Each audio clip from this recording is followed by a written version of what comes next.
আসসালামু আলাইকুম। স্বাগতম আজকের বিশেষ প্রতিবেদনে।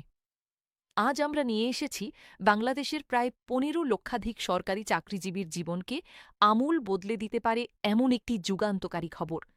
সেটি হল বহুল প্রতীক্ষিত নবম জাতীয় পে স্কেল বা নবম বেতন কাঠামো।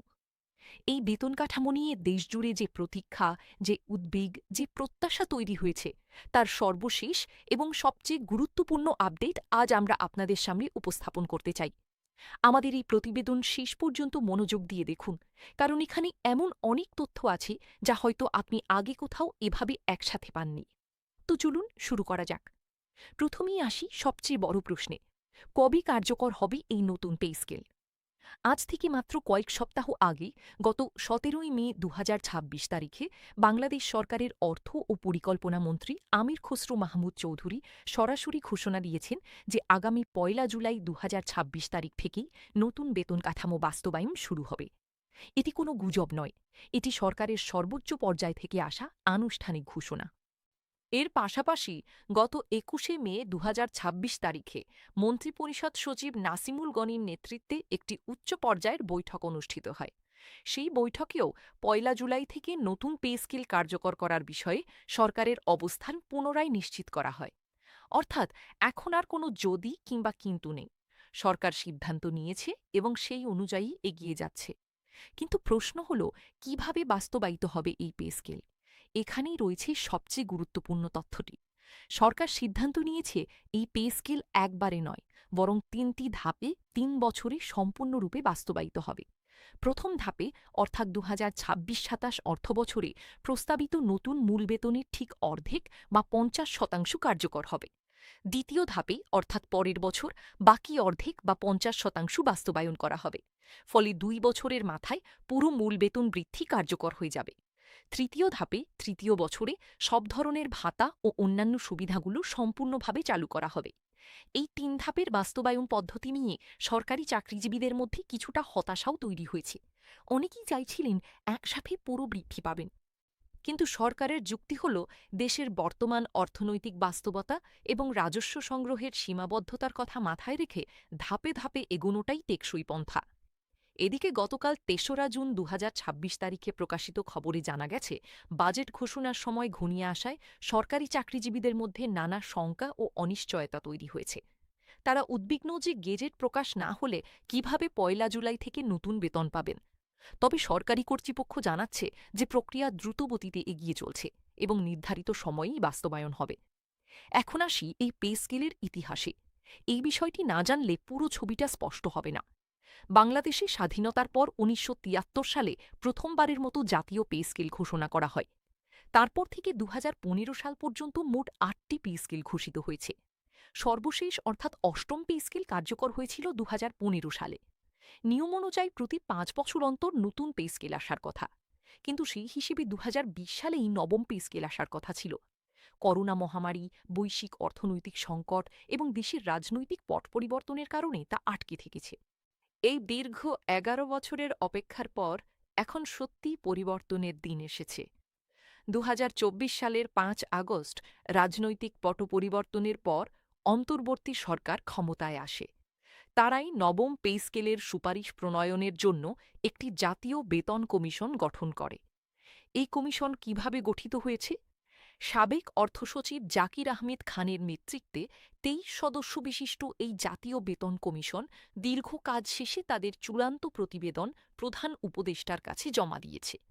এরপর সরকারের উচ্চ পর্যায়ে একটি ১০ সদস্যের বিশেষ কমিটি সেই সুপারিশগুলো যাচাই বাছাই করেছে। এখন চূড়ান্ত অনুমোদনের পর্যায়ে রয়েছে। এখন আসুন সবচেয়ে আগ্রহের বিষয়, কোন গ্রেডে কত বেতন হবে? প্রস্তাবিত নবম জাতীয় পে স্কেল অনুযায়ী বেতন কাঠামোটি দেখা যাক। প্রথম গ্রেডে, অর্থাৎ সচিব পর্যায়ে, বেতন হবে ১,৬০,০০০ টাকা নির্ধারিত।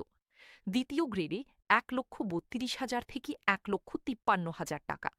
তৃতীয় গ্রেডে ১,১৩,০০০ থেকে ১,৪৮,৮০০ টাকা। চতুর্থ গ্রেডে ১,০০,০০০ টাকা থেকে ১,৪২,৪০০ টাকা। পঞ্চম গ্রেডে ৮৬,০০০ থেকে ১,৩৯,৭০০ টাকা। ষষ্ঠ গ্রেডে ৭১,০০০ থেকে ১,৩৪,০০০ টাকা। সপ্তম গ্রেডে ৫৮,০০০ থেকে ১,২৬,৮০০ টাকা। অষ্টম গ্রেডে ৪৭,২০০ থেকে ১,১৩,৭০০ টাকা। নবম গ্রেডে ৪৫,১০০ থেকে ১,০৮,৮০০ টাকা। দশম গ্রেডে ৩২,০০০ থেকে ৭৭,৩০০ টাকা। একাদশ গ্রেডে ২৫,০০০ থেকে ৬০,৫০০ টাকা। দ্বাদশ গ্রেডে ২৪,৩০০ থেকে ৫৮,৭০০ টাকা। ত্রয়োদশ গ্রেডে ২৪,০০০ থেকে ৫৮,০০০ টাকা। চতুর্দশ গ্রেডে ২৩,৫০০ থেকে ৫৬,৮০০ টাকা। পঞ্চদশ গ্রেডে ২২,৮০০ থেকে ৫৫,২০০ টাকা। ষোড়শ গ্রেডে ২১,৯০০ থেকে ৫২,৯০০ টাকা। সপ্তদশ গ্রেডে ২১,৪০০ থেকে ৫১,৯০০ টাকা। অষ্টাদশ গ্রেডে ২১,০০০ থেকে ৫০,৯০০ টাকা। ঊনবিংশ গ্রেডে ২০,৫০০ থেকে ৪৯,৬০০ টাকা। এবং বিংশ গ্রেডে বা সর্বনিম্ন গ্রেডে ২০,০০০ থেকে ৪৮,৪০০ টাকা। এবার একটু থেমে ভাবুন, বর্তমানে বিংশ গ্রেডের একজন কর্মচারীর সর্বনিম্ন মূল বেতন মাত্র ৮,২৫০ টাকা। নতুন প্রস্তাবে সেটি হবে ২০,০০০ টাকা। এটি প্রায় ১৪০% বৃদ্ধি। একজন মানুষ যে বেতনে এতদিন কাজ করছিলেন সেটির প্রায় ২.৫ গুণ হয়ে যাবে। এটি নিঃসন্দেহে একটি ঐতিহাসিক পদক্ষেপ। এখন একটু গভীরে যাই, এই বৃদ্ধির হারটা ঠিক কতটা তাৎপর্যপূর্ণ। পে কমিশনের সুপারিশ অনুযায়ী সামগ্রিকভাবে গড়ে প্রায় ১০৫% বেতন বৃদ্ধির প্রস্তাব করা হয়েছে। তবে এই হারটা গ্রেডভেদে ভিন্ন। নিম্ন গ্রেডে অর্থাৎ ১১তম থেকে ২০তম গ্রেডে বেতন বৃদ্ধির হার হবে ১০০ থেকে ১৪০% পর্যন্ত। উচ্চ গ্রেডে অর্থাৎ প্রথম থেকে দশম গ্রেডে বৃদ্ধির হার হবে ৮০ থেকে ১০৫% মতো। এছাড়া প্রস্তাবিত বেতন কাঠামোতে সর্বনিম্ন ও সর্বোচ্চ বেতনের অনুপাত আগের ১:৯.৪ থেকে কমিয়ে ১:৮ করার প্রস্তাব করা হয়েছে। এর অর্থ হল উপরে এবং নিচের মধ্যে ব্যবধান কমবে, বেতন বৈষম্য কিছুটা হলেও কমে আসবে। এটি সামাজিক ন্যায় বিচারের দিক থেকে অত্যন্ত গুরুত্বপূর্ণ। এবার জানি প্রথম ধাপে বেতন ঠিক কত হবে। যেহেতু প্রথম বছরে মূল বেতনের ৫০% বৃদ্ধি কার্যকর হবে, তাই কয়েকটি গ্রেডের উদাহরণ দিই। ইত্তেফাকের প্রতিবেদন অনুযায়ী সপ্তম গ্রেডে যার বর্তমান বেতন ২৯,৫০০ টাকা, প্রথম ধাপে তার বেতন হবে প্রায় ৪৩,০০০ টাকার কাছাকাছি। নবম গ্রেডে যার এখন বেতন ২২,০০০ টাকা, প্রথম ধাপে তা হবে ৩৩,৫০০ টাকার আশেপাশে। একাদশ গ্রেডে ১২,৫০০ থেকে প্রথম ধাপে ২৫,০০০ টাকায় উন্নীত হওয়ার সম্ভাবনা রয়েছে। বিংশ গ্রেডে ৮,২৫০ থেকে প্রথম ধাপে ১২,৩৭৫ টাকায় উন্নীত হবে। এখানে একটি বিষয় মনে রাখতে হবে, এই হিসাবগুলো প্রস্তাবিত। চূড়ান্ত গেজেট প্রকাশের পরেই আসল সংখ্যাগুলো নিশ্চিত হবে। এখন আসি বাজেট বরাদ্দের বিষয়ে। নবম পে স্কেল বাস্তবায়নে অর্থের পরিমাণ কতটা বিশাল তা বুঝতে পারলে এই প্রকল্পের গুরুত্ব আরও স্পষ্ট হবে। পে কমিশন নিজেই তাদের প্রতিবেদনে জানিয়েছে যে প্রস্তাবিত বেতন কাঠামো সম্পূর্ণ বাস্তবায়নে অতিরিক্ত প্রায় ১,০৬,০০০ কোটি টাকা প্রয়োজন হবে। তবে ধাপে ধাপে বাস্তবায়নের কারণে প্রথম বছরে সরকার প্রায় ৩০ থেকে ৩৫,০০০ কোটি টাকার বিশেষ থোক বরাদ্দ রাখার পরিকল্পনা করেছে। ২০২৬-২৭ অর্থবছরের জন্য সরকারের মোট বাজেট পরিকল্পনা হল প্রায় ৯,৩০,০০০ কোটি টাকার মহাপরিকল্পনা। এই বিশাল বাজেটে নতুন পে স্কেল বাস্তবায়নকে সর্বোচ্চ অগ্রাধিকার দেওয়া হচ্ছে। এখন আসি সরকারি কর্মচারীদের দাবি ও আন্দোলনের প্রসঙ্গে। এই পে স্কেল শুধু সরকারের ইচ্ছায় আসেনি। দীর্ঘদিন ধরে সরকারি কর্মচারীরা এর জন্য আন্দোলন করে আসছেন। গত এপ্রিল মাসের ৫ তারিখ থেকে ১০ তারিখ পর্যন্ত, মানে টানা ৬ দিন ধরে সারা দেশে সরকারি কর্মচারীরা কর্মসূচি পালন করেছেন। এই আন্দোলন সরকারের নীতি নির্ধারকদের দৃষ্টি আকর্ষণে গুরুত্বপূর্ণ ভূমিকা রেখেছে। বাংলাদেশ সরকারি কর্মকর্তা কর্মচারী কল্যাণ সমিতি এবং ১১ থেকে ২০তম গ্রেড সরকারি চাকুরিজীবী ফোরাম সহ বিভিন্ন সংগঠন তাদের দাবিনামা স্পষ্টভাবে উপস্থাপন করেছে। তাদের প্রধান দাবিগুলো কি কি? প্রথমত, অবিলম্বে নবম পে স্কেল ঘোষণা ও গেজেট প্রকাশ। দ্বিতীয়ত, অন্তর্বর্তীকালীন ব্যবস্থা হিসেবে ৫০% মহার্ঘ ভাতা প্রদান। তৃতীয়ত, টাইম স্কেল ও সিলেকশন গ্রেড পুনর্বহাল। এটি নিম্ন পদের কর্মচারীদের পদোন্নতি ও বেতন বৃদ্ধির একটি গুরুত্বপূর্ণ সুযোগ। চতুর্থত, পেনশন গ্র্যাচুইটির হার ১০০-৫০০ টাকায় নির্ধারণ এবং ১০০ ভাগ পেনশন সুবিধা নিশ্চিত করা। পঞ্চমত, প্রথম ধাপেই ৫০ নয়, শতভাগ মূল বেতন বৃদ্ধি কার্যকর করা। বিশেষ করে শেষ দাবিটি নিয়ে সম্প্রতি ব্যাপক আলোচনা হচ্ছে। গত ৩১ মে ২০২৬ তারিখে কর্মচারী সংগঠনগুলো সরকারকে আনুষ্ঠানিকভাবে এই দাবি জানিয়েছে যে প্রথম ধাপেই পুরো ১০০% মূল বেতন বৃদ্ধি দিতে হবে। এখন আসি ভাতা ও অন্যান্য সুবিধার পরিবর্তনে। বেতন বাড়লেই তো হলো না, ভাতার বিষয়টিও অত্যন্ত গুরুত্বপূর্ণ, কারণ মোট আয়ের একটি বড় অংশ আসে বিভিন্ন ভাতা থেকে। প্রস্তাবিত কাঠামোতে টিফিন ভাতা বর্তমানে ২০০ টাকা থেকে বাড়িয়ে ১,০০০ টাকা করার প্রস্তাব রয়েছে, এটি ৫ গুণ বৃদ্ধি। চিকিৎসা ভাতাও উল্লেখযোগ্য হারে বাড়ানোর প্রস্তাব করা হয়েছে। বার্ষিক ইনক্রিমেন্ট অর্থাৎ প্রতি বছর বেতন বৃদ্ধির হার বর্তমানের ৫% থেকে বাড়িয়ে ১০% করার জোর দাবি জানানো হয়েছে। এছাড়া বাড়ি ভাড়া ভাতা, যাতায়াত ভাতা এবং শিক্ষা ভাতাও আনুপাতিক হারে বাড়ানোর বিষয়গুলো প্রক্রিয়াধীন। এখন পেনশনভোগীদের জন্য বিশেষ তথ্য। যারা ইতিমধ্যে অবসরে গেছেন তাদের জন্য এই পে স্কেলে রয়েছে দারুণ সুখবর। প্রস্তাবনা অনুযায়ী যাদের মাসিক পেনশন এখন ২০,০০০ টাকার নিচে, তাদের পেনশন ১০০% পর্যন্ত বৃদ্ধি করা হতে পারে। বিশেষভাবে ৭৫ বছরের বেশি বয়সী পেনশনভোগীদের জন্য প্রতি মাসে ১০,০০০ টাকা বিশেষ চিকিৎসা ভাতার সুপারিশ করা হয়েছে। এই বয়সে চিকিৎসা খরচ অনেক বেশি হয়, তাই এই সুপারিশটি অত্যন্ত মানবিক এবং প্রশংসনীয়। এখন একটু বিশ্লেষণে আসি। এই পে স্কেল কেন এত দরকারি ছিল? ২০১৫ সালে যখন অষ্টম পে স্কেল ঘোষণা হয়েছিল, তখন থেকে এখন পর্যন্ত বাজারে পণ্যের দাম বেড়েছে প্রায় ৪০ থেকে ৫০%। অথচ সরকারি কর্মচারীদের বেতন এতটুকুও বাড়েনি। ফলে তাদের বাস্তব আয় বা ক্রয় ক্ষমতা উল্লেখযোগ্যভাবে কমে গেছে। মনে করুন ২০১৫ সালে কেউ ১০,০০০ টাকায় যা কিনতে পারতেন, এখন সেটা কিনতে ১৪ থেকে ১৫,০০০ টাকা লাগছে। কিন্তু বেতন সেই ১০,০০০ই থাকছে। এই পরিস্থিতিতে সংসার চালানো কতটা কঠিন হয়ে পড়েছে তা সহজেই অনুমেয়। শুধু ব্যক্তিগত কষ্ট নয়, অর্থনীতিবিদরা বলছেন বেতন কম থাকলে দুর্নীতির প্রবণতা বাড়ে। যুক্তিসঙ্গত বেতন পেলে কর্মচারীরা কাজে আরও মনোযোগী হয়, সেবার মান উন্নত হয় এবং দুর্নীতি কমে আসে। অর্থাৎ একটি সুষ্ঠু পে স্কেল কেবল কর্মচারীদের জন্য নয়, পুরো দেশের জন্যই উপকারী। এখন আসি একটি প্রশ্নে যা অনেকেই জিজ্ঞেস করছেন, গ্রেড সংখ্যা কি কমানো হবে? এই বিষয়টি এখনও চূড়ান্ত নয়, তবে একটি জোরালো প্রস্তাবনা হল বর্তমানের ২০টি গ্রেড কমিয়ে ১২টি ধাপে নিয়ে আসা। যদি এটি বাস্তবায়িত হয় তাহলে বেতন কাঠামো অনেক সরল হবে এবং নিম্ন পদের সাথে উচ্চ পদের বেতন ব্যবধান কমে আসবে। তবে এই প্রস্তাবনায় আপাতত গ্রেড সংখ্যা ২০টিই রাখা হচ্ছে বলে অধিকাংশ সূত্র জানাচ্ছে। এখন আসি আরও একটি তাৎপর্যপূর্ণ বিষয়, টাইমস্কে এবং সিলেকশন গ্রিড।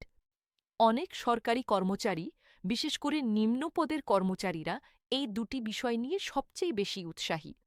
টাইম স্কেল মানে হল নির্দিষ্ট সময় চাকরি করলে পদোন্নতি না হলেও বেতন বৃদ্ধি পাওয়া। সিলেকশন গ্রেড মানে হল যোগ্যতা ও দক্ষতার ভিত্তিতে বিশেষ বেতন বৃদ্ধির সুযোগ।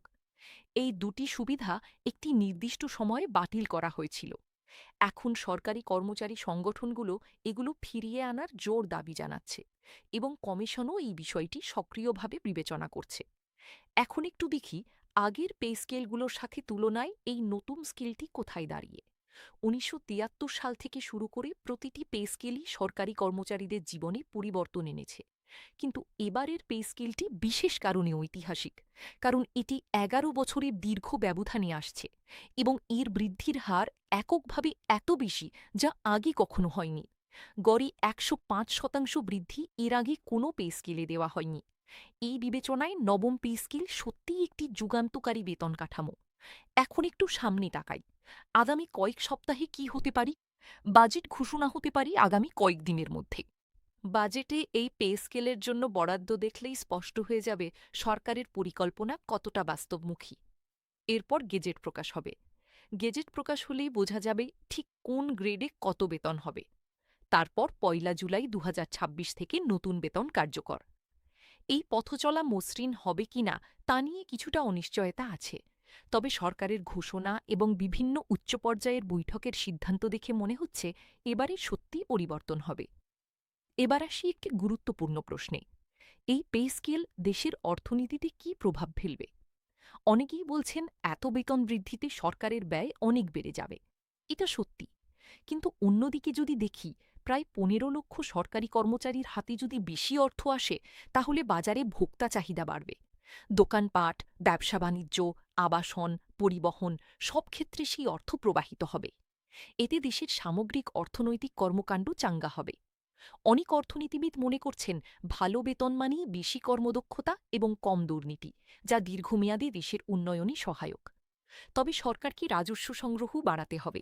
শুধু ব্যয় বাড়ালেই হবে না, আয়ও বাড়াতে হবে। এই চ্যালেঞ্জটি সরকারের সামনে রয়েছে। এখন আসি কর্মচারীদের কাছে আমাদের একটি বিশ্লেষণ। আপনারা যারা সরকারি চাকুরিজীবী, তাদের জন্য কিছু পরামর্শ। এই মুহূর্তে বিভিন্ন সামাজিক মাধ্যম ও অনলাইনে অনেক ভুল তথ্য ছড়াচ্ছে। কেউ বলছে গেজেট হয়ে গেছে, কেউ বলছে বাতিল হয়ে গেছে। এই ধরনের গুজবে কান দেবেন না। সরকারের আনুষ্ঠানিক ঘোষণা এবং নির্ভরযোগ্য সংবাদ মাধ্যমের তথ্যের উপর নির্ভর করুন। এবং সবচেয়ে গুরুত্বপূর্ণ বিষয় হল নিজের কাজ ঠিকমতো করতে থাকুন। কারণ পে স্কেল বাড়বে, কিন্তু সেই বাড়তি বেতনের সাথে দায়িত্বও বাড়বে। এখন আসি মহার্ঘ ভাতার বিষয়ে। বর্তমানে সরকারি কর্মচারীরা ১০% মহার্ঘ ভাতা পাচ্ছেন। নতুন পে স্কেল কার্যকর হলে এই মহার্ঘ ভাতা বন্ধ হয়ে যাবে, কারণ নতুন মূল বেতনের মধ্যেই মহার্ঘ ভাতার অর্থ যুক্ত হয়ে যাবে। তবে কর্মচারী সংগঠনগুলো চাইছে পে স্কেল বাস্তবায়নের আগ পর্যন্ত ৫০% মহার্ঘ ভাতা দেওয়া হোক। এটি নিয়ে আলোচনা এখনও চলছে। একটি বিশেষ প্রশ্নের উত্তর দিতে চাই। শুধু সরকারি কর্মচারীরাই কি এই পে স্কেলের সুবিধা পাবেন? মূলত এই পে স্কেল সরকারি কর্মচারীদের জন্য। তবে এর প্রভাব পড়বে আরও অনেক ক্ষেত্রে। এমপিওভুক্ত শিক্ষকদের বেতনও সরকারি কাঠামোর সাথে সংযুক্ত, তাই তারাও কিছু সুবিধা পাবেন। এছাড়া বেসরকারি প্রতিষ্ঠানগুলোও সাধারণত সরকারি বেতন বৃদ্ধির সাথে তাল মিলিয়ে তাদের কর্মীদের বেতন পর্যালোচনা করে। তাই পরোক্ষভাবে এর একটি ইতিবাচক প্রভাব বেসরকারি খাতেও পড়তে পারে। এখন আসি সারসংক্ষেপে। আজকের এই বিশেষ প্রতিবেদনে আমরা যা জানলাম তা হল, বাংলাদেশের বহুল প্রতীক্ষিত নবম জাতীয় পে স্কেল আগামী ১ জুলাই ২০২৬ থেকে কার্যকর হতে যাচ্ছে। ৩ ধাপে ৩ বছরে এটি সম্পূর্ণ বাস্তবায়িত হবে। প্রথম বছরে মূল বেতনের ৫০% বৃদ্ধি দেওয়া হবে। সামগ্রিকভাবে গড়ে ১০৫% বেতন বৃদ্ধির প্রস্তাব করা হয়েছে। নিম্ন গ্রেডে এই বৃদ্ধি হবে সর্বোচ্চ ১৪০% পর্যন্ত। সর্বনিম্ন বেতন হবে ২০,০০০ টাকা।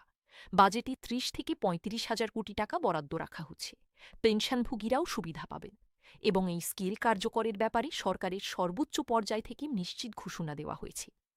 এটি যদি সত্যি সময়মতো কার্যকর হয়, তাহলে এটি হবে বাংলাদেশের সরকারি চাকরিজীবীদের ইতিহাসে একটি স্মরণীয় মুহূর্ত।